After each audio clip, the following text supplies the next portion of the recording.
Good morning and welcome to another one of Drew's book reviews. So today's book review is going to be on Terry Goodkind's book, The Girl in the Moon. Now, Terry Goodkind has been one of my all-time favorite authors since his Sword of Truth series, which I absolutely love his Sword of Truth world.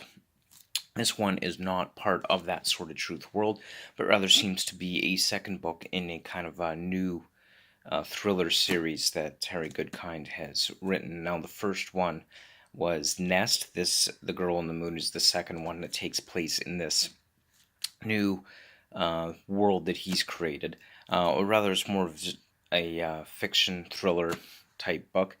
Uh, Basically, the concept behind this story and these book series, both this and Nest, is the idea that some people are born with this unique ability to recognize a killer when they see him, just by looking in their eyes, know that they have killed somebody instantly.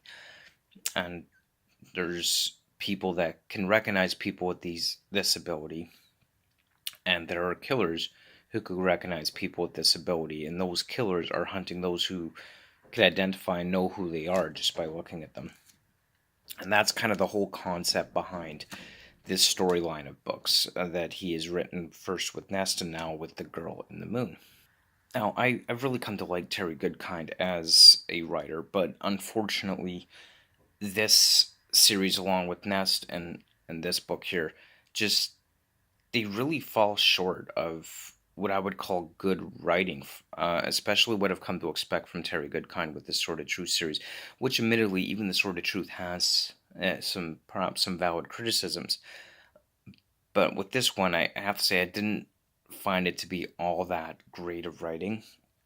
I mean, it has your typical Terry Goodkind. It could be very graphic, brutal, and even horrific in some of the things that are described within this book. But one thing that I really felt was that he spent way too much time establishing and focusing on our primary character, Angela's history of being raised in a drug house with a drug addicted mother and being abused and raped by the addicted men that came through her house. He spent way too much focus on that. Almost to the point where I'm thinking, all right, Terry, we get it. She was raised by a drug addicted mother, by a crack whore, essentially. I get it.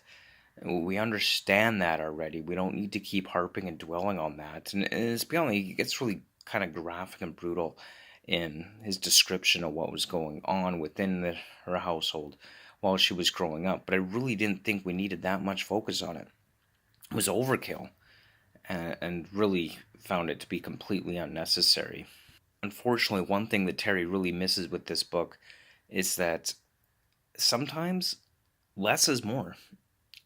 And when you have those, subtleness to your storytelling, it could actually make a better and more captivating story, because it's left to the reader's imagination of just how much is happening.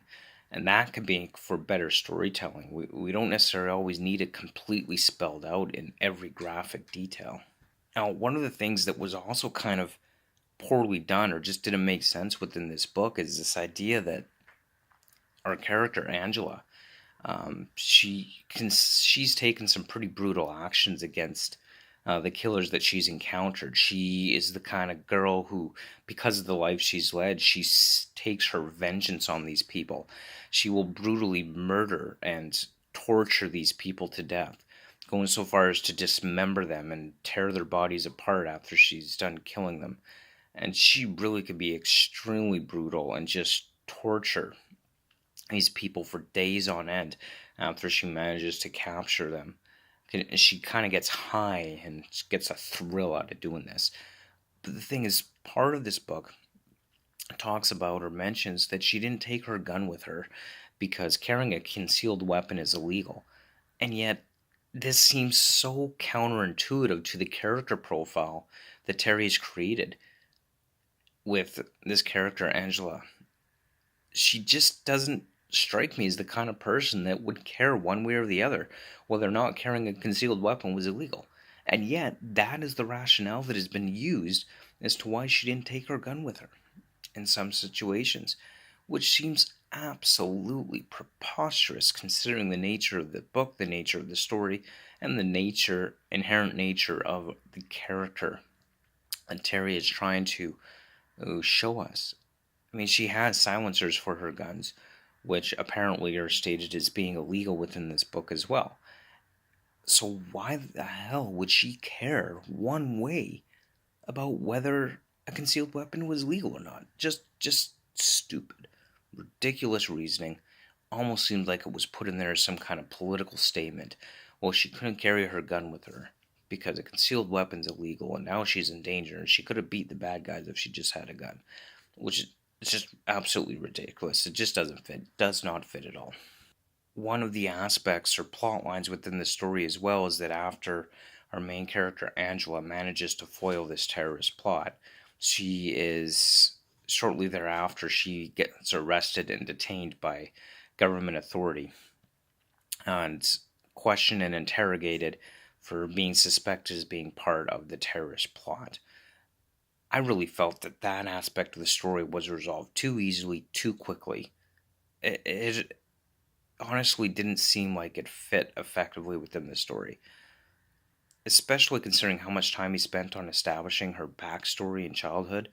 You could have taken 75% of that out and really expanded upon this plot line to make it more integral part of the story, which is more like she got arrested, then her partner in crime, so to speak, Mr. Jack Grimes, who also made an appearance in Nest, by the way, he was one of the key components in Nest, makes a few phone calls, and suddenly she's released and freed with a magical weapons permit that allows her to have a weapon, any weapon of her choice, which again, really wouldn't matter to Angela. Why would she care whether it's legal or not? She is a character who's been well established to have a distrust and hatred of all forms of government authority in every form of their representation. She doesn't trust them. They failed her time and time and time again.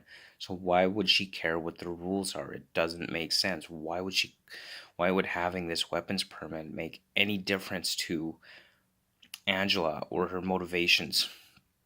It just doesn't line up, and it doesn't matter, and it doesn't seem like there's any point within to it in the story.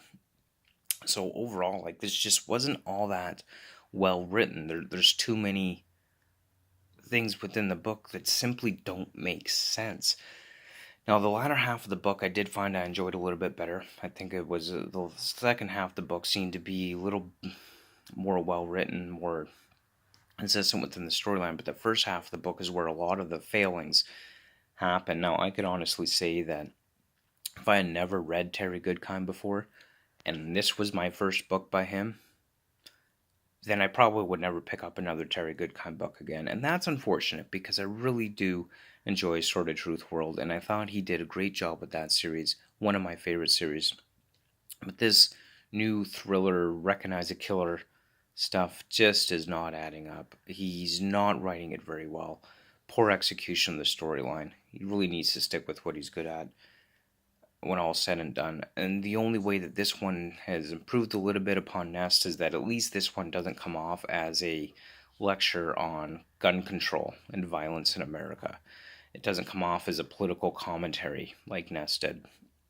There seems to be a little bit of that in there, but at least there's some more stuff to the story. At least there seems to be a little bit more actual storyline within this book.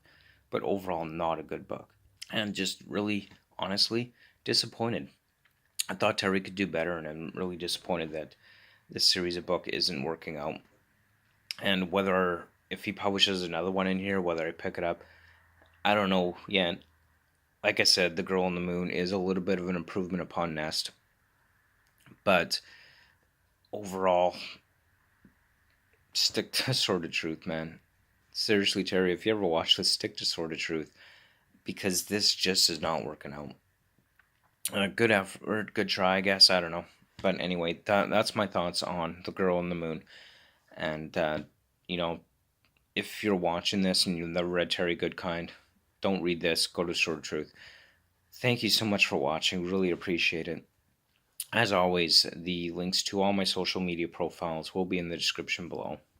And, of course, don't forget to stay tuned for the next book up on my to-be-read list, God Is Not Great by Christopher Hitchens. That's coming up next, so be sure to stay tuned for that. Thank you so much for watching. Really appreciate it. As always, comment, like, subscribe below. And, especially if you like The Girl on the Moon, tell me in the comments below. I'd love to hear why you maybe thought it was good. If you disagree with me, or if you do agree with me, let me know. Thank you so much for watching. Hope you have yourself a wonderful day, and thanks for tuning in.